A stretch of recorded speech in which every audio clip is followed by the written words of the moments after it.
بچوں کو اتنا اپنے قریب کرتی ہے، یعنی اپنے ایک سینے سے لگا کے رکھتی ہے، تو قرآن سے بھی آپ کو اتنا ہی پیار ہونا چاہیے۔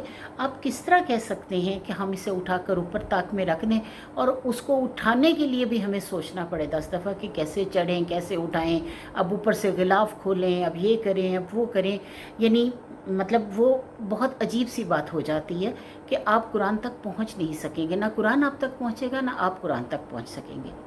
اب آتے ہیں ہم آپ کے مسئلے کی طرف کہ آپ نے کہا کہ مشکلیں اور آزمائشیں۔ آپ قرآن پاک کھولیں، قرآن پاک پڑھیں۔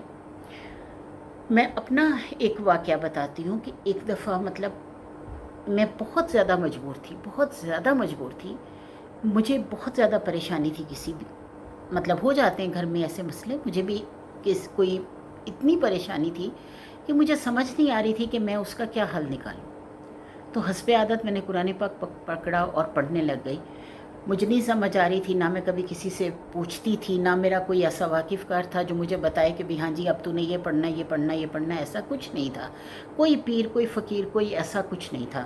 تو میں نے اپنے طور پر قرآن پاک کو کھولتی تھی، ترجمہ آتا تھا تو قرآن پاک کو پڑھتی تھی، تو 100 چیزیں ایسی ہوتی ہیں جو سامنے آ جاتی ہیں۔ میرے سامنے آیت آئی، ربی انی مغلوب فانتصر، اے رب میرے میں لاچار ہوں، میری مدد فرما۔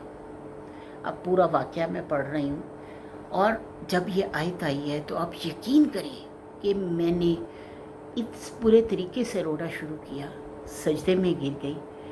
اب اللہ فرماتا ہے کہ اگر تمہارے یعنی میری محبت میں تمہارا آنسو اتنا نکلا ہے جتنا کہ مکی کا سر ہے، اور وہ آنسو تمہارے گالوں تک آ گیا ہے، آنکھ سے نکل گیا ہے، گالوں تک آ گیا ہے، تو میں تم پر نارے جہنم حرام کر دوں گا۔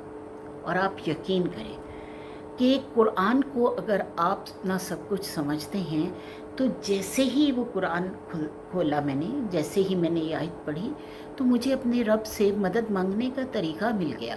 میں نے بار بار پڑھنا شروع کر دیا، رب انی مغلوب فانتصر، اور میں روتی جا رہی تھی اور یہی دعا مانگتی جا رہی تھی کہ ربی انی مغلوب فانتصر، کہ رب میرے میں لاچار ہوں، میری مدد فرما۔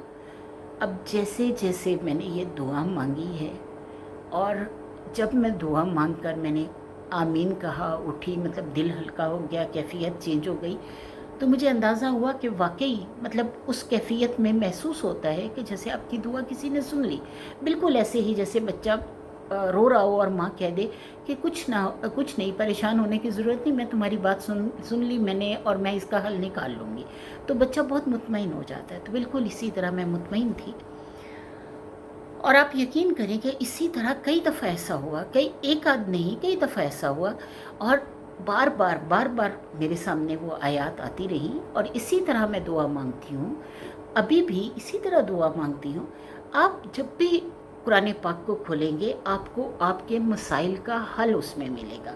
آپ سے اللہ از خود کلام کر رہا ہوگا، تو جب اللہ کلام کر رہا ہے تو کسی پیر، کسی فقیر، کسی چیز کی ضرورت نہیں رہتی۔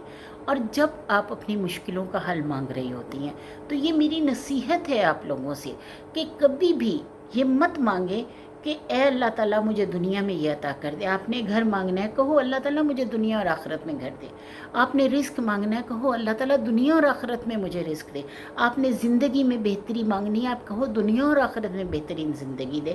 آپ نے کسی سفر پہ جانا ہے، کسی ایسی جگہ جانا ہے جہاں آپ کو لگ رہا ہے کہ مشکل گھڑی ہے، تو آپ کہنا اللہ تعالیٰ مجھے دنیا اور آخرت کے سفر میں آسان میرے لیے کر دے۔ دنیا اور آخرت کا سفر جو ہے، آخرت کا سفر بھی بہت لمبا ہوگا، پل صراط پہ سے گزرنا ہوگا، تو ان سب سفروں کے لیے بھی دعا مانگیں۔ جیسے جیسے آپ زندگی کے لیے مانگ رہی ہوں گی، ویسے ویسے آپ آخرت کے لیے مانگیں، کیونکہ اللہ فرماتا ہے ربنا آتینا فی الدنیا حسنۃ ما لہ فی الآخرۃ من خلاق، یعنی جو کوئی کہتا ہے کہ اے رب میرے دے مجھے دنیا، نہیں ہے اس کا حصہ آخرت میں کوئی، اور جو کہتا ہے ربنا آتینا فی الدنیا حسنۃ وفی الآخرۃ حسنۃ وقنا عذاب النار، تو اللہ فرماتا ہے کہ میں ان کے لیے رحمتوں کے دروازے کھول دیتا ہوں۔ تو اللہ تعالیٰ سے رحمتیں مانگیں، اللہ کی رحمتوں کو اکٹھا کریں اور محبتوں کو اکٹھا کریں، اس حد تک اکٹھا کریں کہ آپ کے سارے مسائل حل ہو جائیں۔ تو جب مسئلے ہی حل ہو گئے پھر تو کوئی بات نہیں رہتی نہ مانگنے والی۔ تو اللہ تعالیٰ سے جب بھی آپ کو کوئی مشکل درپیش ہو، قرآن پاک کھولیں، وضو کریں، نماز 2 رکعت نماز نفل حاجت ادا کریں. اگر نہیں ٹائم تو بے شک نہ کریں. آپ قرآن پاک کھولیں اور بیٹھ جائیں کہ اے اللہ میں تجھ سے لینے آئی ہوں. بیٹھیں، مانگیں، ضد کر کے مانگیں اس بچے کی طرح، جیسے جو چپٹ جاتا ہے کہ ماں مجھے ابھی یہ چاہیے. تو آپ اپنے رب سے کہیں کہ مجھے ابھی یہ چاہیے. اگر آپ اپنے بچے سے ایک ٹائم میں پیار کرتی ہیں، آپ کا اللہ تو آپ سے 70 بار یعنی 70 گنا زیادہ پیار کرتا ہے. تو کیسے ہو سکتا ہے کہ وہ آپ کی بات نہ سنیں؟ کیسے ہو سکتا ہے؟ کبھی دل میں یہ بات مت لائیں کہ اللہ آپ کی نہیں سنتا. اللہ سب کی سنتا ہے اور سب کو عطا کرتا ہے. اپنے دل کو، اپنی محبتوں کو، اپنی حاجتوں کو، اپنی مشکلات کو، اپنی پریشانیوں کو، چاہے وہ دنیا کی ہیں چاہے وہ اخروی ہیں، لے کر اللہ کے سامنے بیٹھ جائیں اور اللہ سے کہ حضور حاضر ہو کر کہیں کہ اللہ میں تجھ سے لینے آئی ہوں، اب بھی مجھے چاہیے یہ چیز. دیکھیے گا رب تعالیٰ جو ہے، اگر وہ آپ کے لیے بہترین ہے، یعنی ایک بات کا صرف یقین رکھیں کہ اگر وہ آپ کے لیے بہترین ہے تو اللہ آپ سے دور نہیں کرے گا، اور اگر وہ آپ کے لیے بہترین نہیں تو اللہ آپ کے قریب نہیں کرے گا. تو یہ بات اپنے ذہن میں پہلے سے ہی بٹھا لیں کہ ہو سکتا ہے میرے لیے وہ چیز بہتر نہ ہو، اس لیے اس کو چھوڑ دیں اور مان جائیں کہ اگر میرے رب نے نہیں دیا تو ضرور کوئی بہتری ہوگی. اس لیے اے اللہ جو بہترین ہے وہ مجھے عطا کر، اور جو بہترین نہیں وہ مجھ سے دور کر دے. اور انشاءاللہ دیکھیے گا جب آپ اللہ کی رضا کے لیے اس کی رضا کی طلب کر رہی ہوں گی تو اللہ تعالیٰ آپ کی رضا کو بھی مقدم رکھے گا اور آپ کی رضا آپ کو ضرور عطا کرے گا. بس توکل آپ کا ہونا چاہیے، ایمان آپ کا ہونا چاہیے، اور دل میں یہ ایک بات ہونی چاہیے کہ میں نے اپنے رب کے علاوہ کسی سے مدد نہیں مانگنی، میں نے رب کے علاوہ کسی کے سامنے ہاتھ نہیں پھیلانا، میں نے رب کے علاوہ کسی سے اپنی مشکل نہیں کہنی، میں نے رب کے علاوہ کسی سے بات نہیں کرنی. وہ راز جو میرے اور میرے رب کے درمیان ہیں، وہ عیب جو میرے اور میرے رب کے درمیان ہیں، وہ گناہ جو میرے اور میرے رب کے درمیان ہیں، وہ نیکیاں جو میرے اور میرے رب کے درمیان ہیں، اور وہ محبتیں جو میرے اور میرے رب کے درمیان ہیں، وہ ضرورتیں جو میرے اور میرے رب کے درمیان ہیں، وہ کسی اور کو پتہ نہیں لگنی چاہیے.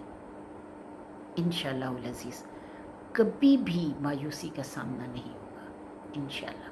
یہ میرا ایمان ہے.